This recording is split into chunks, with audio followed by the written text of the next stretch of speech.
Hello, everybody. I just learned that, in Wuhan, where the coronavirus or CCP virus started, many people who have lost their loved one, their father, their children, their wife, or whatever, are trying to ask for compensation from the authority. And they all get harassed by the police. And for me, the crazy thing is, now the police is warning these people they are not supposed even to discuss about compensation from authority. And if 5 or more people are sitting together and discuss about this, they could be arrested. Wow. Really tough, isn't it? And why they do like this? Well, this is just a sign that they are so afraid. It's the biggest fear right now CCP has. Not only the Chinese people, the victim of the coronavirus, is asking for compensation. Many foreign powers are also asking for compensation, to make CCP accountable. But that they are tough to their own people, that is nothing new. Yeah? Interesting is they are getting tough also towards other foreign powers. And this is very clear in the case of coronavirus. And interesting also, I would like to mention is, before Western powers started talking about, let's make China accountable for this epidemic or this pandemic crisis, long before that, the Chinese authority and top leader in corona crisis, Zhong Nanshan, he was suddenly telling the world, although the epidemic was discovered first in China, but it doesn't mean that the virus comes from China. Wow, so interesting. No one accused them that the virus comes from China. Then he started saying it, and that reminds me old Chinese idiom, yeah, 起地无银, roughly translated, there is no gold here. Yeah. Now the story goes like that. It was a man who stolen a lot of gold, maybe 2 kilo gold, and hide. But he was so afraid, he couldn't even sleep. He was so afraid that people may know that, may find out that he is the thief. So what he did, he put up a big sign in front of his house saying, there is no gold here. So this is what CCP has been doing. Now they are even more afraid that foreign power are going to make them accountable and ask for compensation. So their so-called diplomacy has taken a strategy of being tough. Yeah? Some Chinese call this 战狼外交, meaning diplomacy of a warrior wolf, biting wolf. Yeah?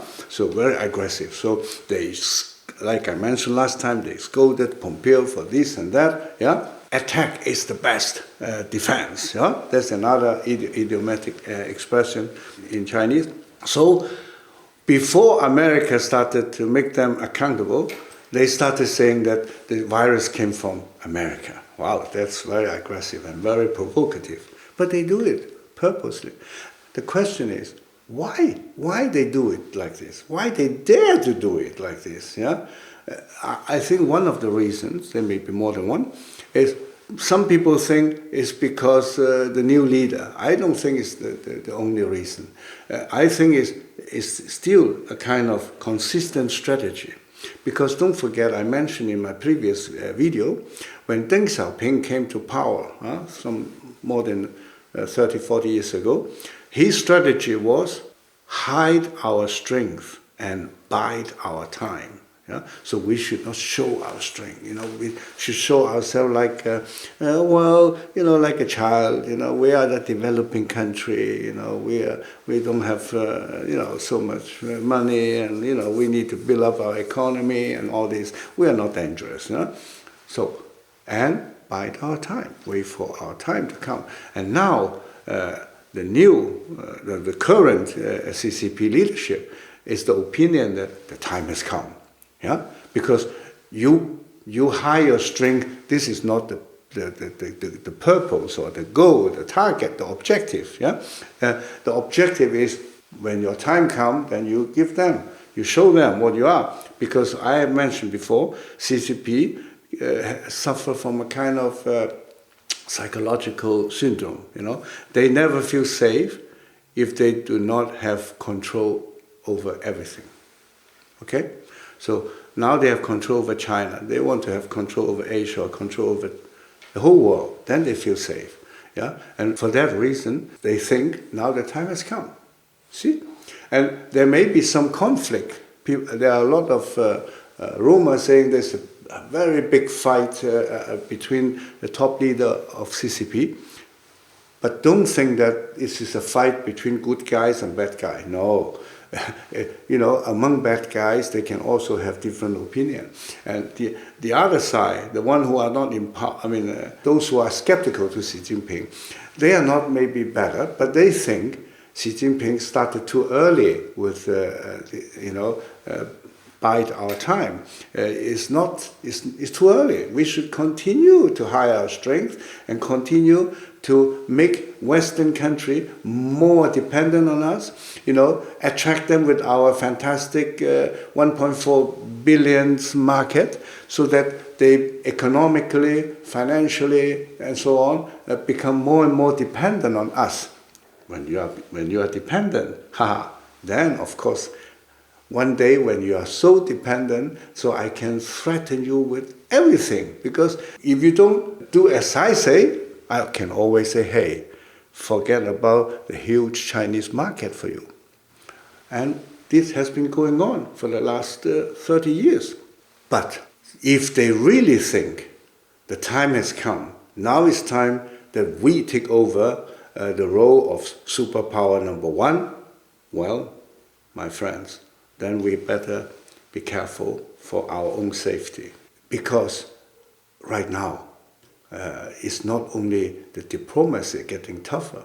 Recently, the official mouthpiece of CCP outside China, this paper called the Global Times, has recently published an article with a title, China need more warheads, nuclear warheads, more than 1,000 in order to deal with America or the world. So that's dangerous. That's dangerous. They think now they have already taken a lot of victory in cyber warfare, in media warfare, propaganda warfare, information warfare, soft power and all this, and economic warfare. And they know that they are not superior to America when it comes to nuclear warfare and conventional warfare. So now they think maybe it's time to also strengthen the nuclear warfare. Or conventional warfare will be the last one they managed to, so to say, become superior against America. Because right now, America is far, far ahead in conventional warfare. But they think nuclear warfare, because even if you are not as big as America in nuclear warfare, that threat itself can help you to get what you want to get from America. So we are living in a, unfortunately, a dangerous world. So for the sake of the peace, for the sake of all these decent and hardworking Chinese people and the people of the world, we better watch out and don't let our world run into such a scenario as a nuclear war. Thank you. If you like it, click like and subscribe. Thank you. Bye-bye.